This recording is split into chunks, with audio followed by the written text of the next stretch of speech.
নমস্কার বন্ধুরা, সুইটি কিচেনের আরও একটি ব্লগে আপনাদের সকলকে জানাই স্বাগত। আজ আবারও একটি নতুন ব্লগ ভিডিও নিয়ে চলে আসলাম। কিছুদিন আগেই বাড়ির থেকে বাবার বাড়ি মামার বাড়ি সব কিছু বেড়ানো শেষ করে আমরা খুলনাতে চলে এসেছি। তো তার জন্য আজকে বাসায় ভাবলাম কি ভিডিও ছাড়বো। তো সকালে খাওয়া দাওয়ার পরে দুপুরে রান্না করার সময় থেকেই আমি ব্লগটা স্টার্ট করেছিলাম। আশা করি আপনাদের খুব ভালো লাগবে ভিডিওটা। আর আজকের ভিডিওর ভিতরে আমি আপনাদেরকে একটা খুবই মজার খাবার শেয়ার করব, খাবার রেসিপি। এটা মিষ্টি জাতীয়, সুজি দিয়ে আমি তৈরি করেছি। তো এটার নাম কি আমি জানি না, কারণ আমি আগে কখনো এটা তৈরি করিনি। তো এটা প্রথমবারই তৈরি করলাম। তো ভাবলাম আপনাদের সাথে একটু শেয়ার করি, কারণ খেতে অসম্ভব মজা হয়েছিল। আপনারা এভাবে বাড়িতে তৈরি করে দেখবেন, খুবই ভালো লাগবে। আমি রেসিপিটা তৈরি করার আগে দেখুন বন্ধুরা, আমি তরকারি ছিল চুলার উপরে। তো তরকারিটা নামিয়ে নিলাম। আর তরকারিটা নামানোর পরে আমি চুলা খুব সুন্দর করে পরিষ্কার করে নেব। তারপরে কিছু বাসনও ছিল, সেগুলোও খুব সুন্দর করে পরিষ্কার করে নিতে হবে। নেওয়ার পরেই আমি আপনাদের সাথে রেসিপিটা শেয়ার করব। তো আমার আগের যে ভিডিওগুলো, মামার বাড়ির ভিডিও দিয়েছিলাম, তারপরে বাবার বাড়ির ভিডিও দিয়েছিলাম, এগুলোতে আপনারা অনেক ভালোবাসা দিয়েছেন। আর অনেকেই খুব ভালো ভালো কমেন্ট করেছেন। এগুলো আসলে দেখলে খুবই ভালো লাগে। আসলে আপনাদের এই কমেন্টগুলো না আমাদের পরবর্তী ভিডিও তৈরি করতে উৎসাহিত করে। আর পরবর্তীতে যখন আমরা অন্য আরেকটা ভিডিও তৈরি করি না, তখন আমাদের মনে হয় যে আসলে বন্ধুরা অনেক ভালো কমেন্ট করে, তারপরে তারা দেখে আমাদের ভিডিও। এগুলো আমাদেরকে আসলে কাজের প্রতি আরও উৎসাহিত করে এবং অনুপ্রেরণা যোগায়। তো এভাবেই আপনারা পাশে থাকবেন বন্ধুরা। আপনাদের সাপোর্ট ছাড়া কখনোই কিন্তু কোনোভাবেই এগোনো সম্ভব না। সুজি দিয়ে যে রেসিপিটা করব ভেবেছিলাম, তার জন্য দেখুন এখানে কিন্তু আমি 4 কাপের 1 কাপ চিনি নিয়েছি।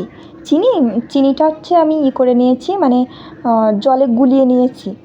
আর তারপরে এটা তৈরি করতে কিন্তু আমাদের ঘি লাগবে। ঘি দিয়ে আমি সুজিটা ভাজবো। তার জন্য আমি কড়াইতে প্রায় 5-6 চামচ ঘি দিয়ে দিলাম। দেওয়ার পরে ঘিটা একটু গরম হয়ে গেলে আমি সুজিটা ঢেলে দেবো। আর এই সুজিটা দেওয়ার পরে কিন্তু খুবই অনবরত নাড়তে হবে, যাতে সুজিটা পুড়ে না যায়। আর এই সুজিটা যখন আমরা ভাজবো, তখন কিন্তু চুলার আঁচটা খুবই মিডিয়াম রাখতে হবে। মিডিয়াম আঁচে এটা ভাজতে হবে।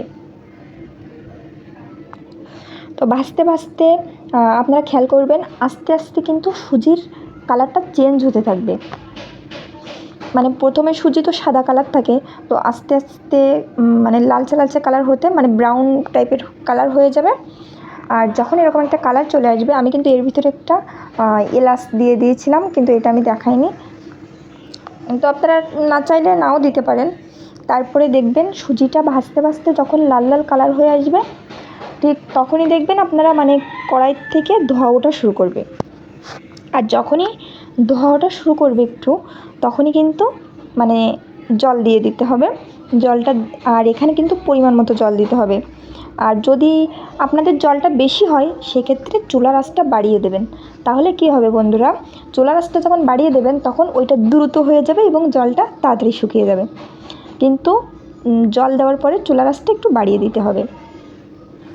আর আমি এখানে চিনি যখন গুলিয়ে নিয়েছিলাম, তারপরে ওতে কিছুটা দুধ অ্যাড করে দিয়েছিলাম। এটা আমি আপনাদেরকে দেখাতে পারিনি। তো আপনারা দুধটা অ্যাড করে দেবেন, তাহলে খেতে খুবই সুস্বাদু হবে। আর আমি এখানে কিন্তু কিশমিশ দিয়েছিলাম, কিছু কিশমিশ আমি দিয়ে দিয়েছিলাম।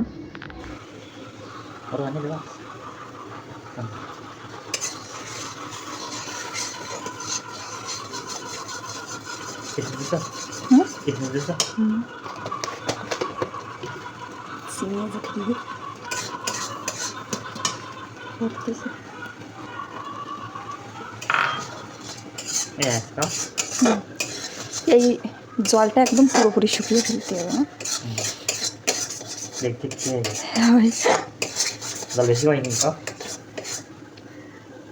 হয়েছে একটু।